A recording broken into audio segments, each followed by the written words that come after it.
Pada tahun 1966, salah satu pidato Soekarno yang terkenal adalah Jas Merah, kependekan dari Jangan Sekali-Kali Melupakan Sejarah. Tetapi, mengapa tempat bersejarah diproklamirkan Negara Republik Indonesia, yaitu Rumah Jalan Pegangsaan nomor 56 diratakan? Dan mengapa pemerintah Republik Indonesia tidak berusaha membuat rumah replika di tempat yang sama? Nah, semua itu akhirnya menjadi misteri dalam sejarah kita. Sejarah di Indonesia memang banyak terselimuti misteri, salah satunya berkaitan dengan sosok Presiden pertama Republik Indonesia Soekarno. Selama ini yang tertulis dalam sejarah, bahwa ayah Soekarno adalah Raden Sukemiso Srodihardjo. Tetapi ada versi lain mengatakan, bahwa ayah beliau adalah Pakubuwono X, sang raja dari Keraton Surakarta. Saya sendiri juga kaget, ketika ada yang mengatakan, bahwa Insinyur Soekarno dan Mr. Soekarno, adalah dua sosok yang berbeda.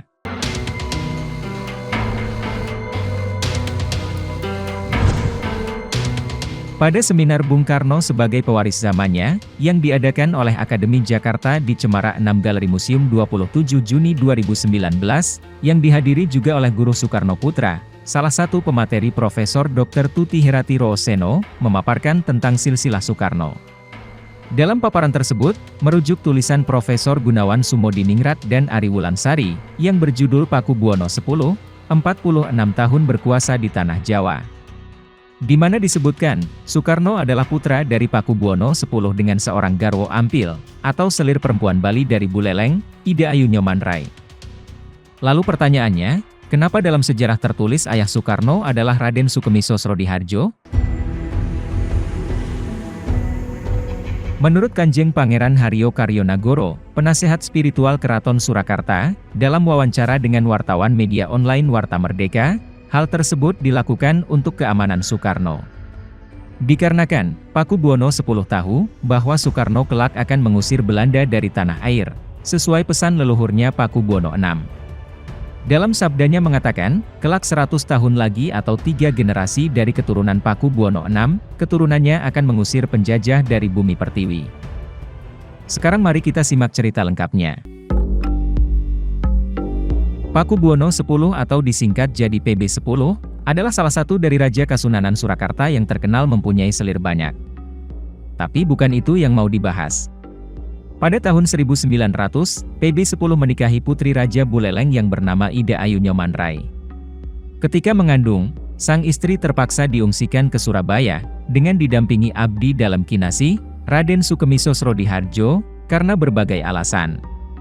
Setahun setelah pernikahan itu, PB10, entah mengapa memerintahkan Raden Sukemi untuk menikahi Ida Ayu Nyomanrai, dan menjaga anak satu-satunya dari putri Raja Buleleng itu, serta mengungsikan ke wilayah lain. Ternyata, PB10 sudah mengetahui, kalau anak yang dikandung putri Raja Buleleng itulah, yang dimaksud oleh kakek buyutnya, dan yang akan memerdekakan negara Indonesia. Ternyata, atas dasar hal itulah Pakubuwono X memerintahkan Raden Sukemiso Srodihardjo, untuk menikahi dan menjaga istrinya Ida Ayu Nyomanrai, yang saat itu sudah mengandung Soekarno.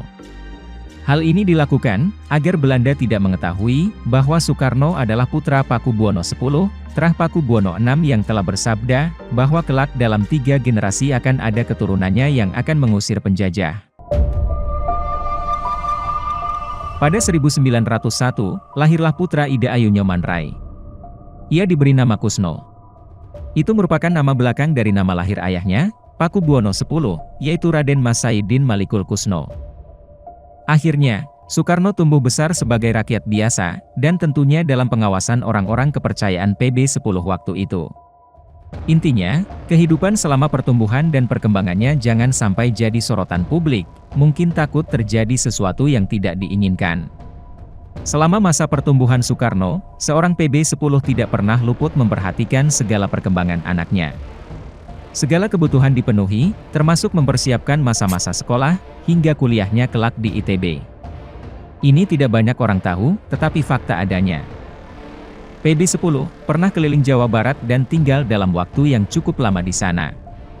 Diduga kuat, beliau itu sedang mempersiapkan segala urusan Soekarno yang kelak di masa depan akan kuliah di ITB. Sang ayah juga diam-diam menitipkan sebagian hartanya berupa emas batangan pada orang-orang terpercaya, Salah satunya adalah ulama pemilik pondok pesantren Salaf di Ciamis. Kelak, ulama inilah yang menjadi perantara antara PB10 dan Inggit Garnasih. Dalam buku berjudul Kuantar Kau ke Gerbang dikisahkan, Inggit Garnasih sebagai seorang istri, mati-matian membela Soekarno dalam hal ekonomi. Padahal sesungguhnya, itu adalah harta titipan PB10 secara rahasia, sampai Bung Karno lulus dari ITB. Bahkan selama kebutuhan ketika masa-masa perjuangan pun, PB10 selalu mengawasi dan menyuplai apapun itu yang diperlukan anaknya. Pakubuwono X sendiri, adalah Raja Surakarta yang menonjol. Beliau memiliki peran kuat, dalam upaya pembentukan tatanan dunia baru, dan berhasil menyatukan kekuatan finansial raja-raja dunia. Oleh karenanya, Pakubuwono X mendapat anugerah gelar dari berbagai negara. Beberapa gelar yang diperoleh beliau, saya tampilkan dalam video. Sederhananya, Insinyur Soekarno yang menjadi Presiden pertama Republik Indonesia, bukanlah anak darah dari Raden Sukemi, melainkan darah daging dari Pakubuwono X. Insinyur Soekarno dan Mr. Soekarno, adalah satu orang.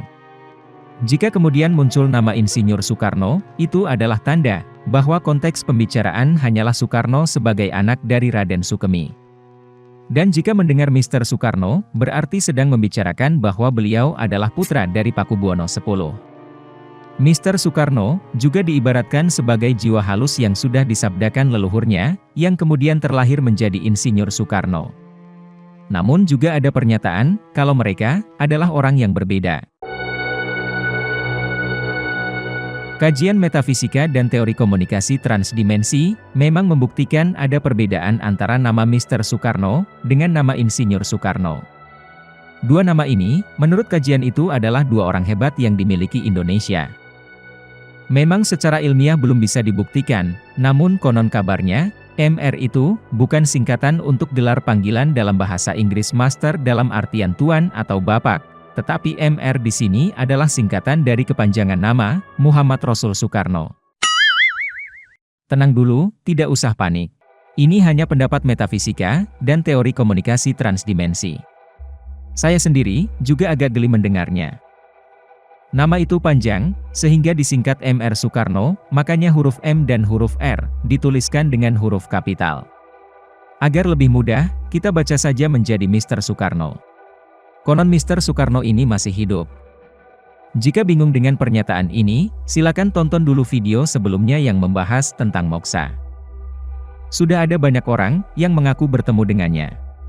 Dalam wawancara secara teori komunikasi transdimensi, Mr. Soekarno katanya memiliki 41 roh dalam dirinya, dan ia tidak pernah tua sampai kapanpun. Dengan 41 roh itu, berarti Mr. Soekarno memiliki 41 nama.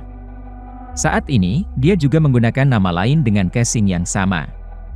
Itu konon kabarnya, walau secara ilmiah akademik belum dapat dibuktikan. Daripada tambah mumet, mendingan saya sudahi saja.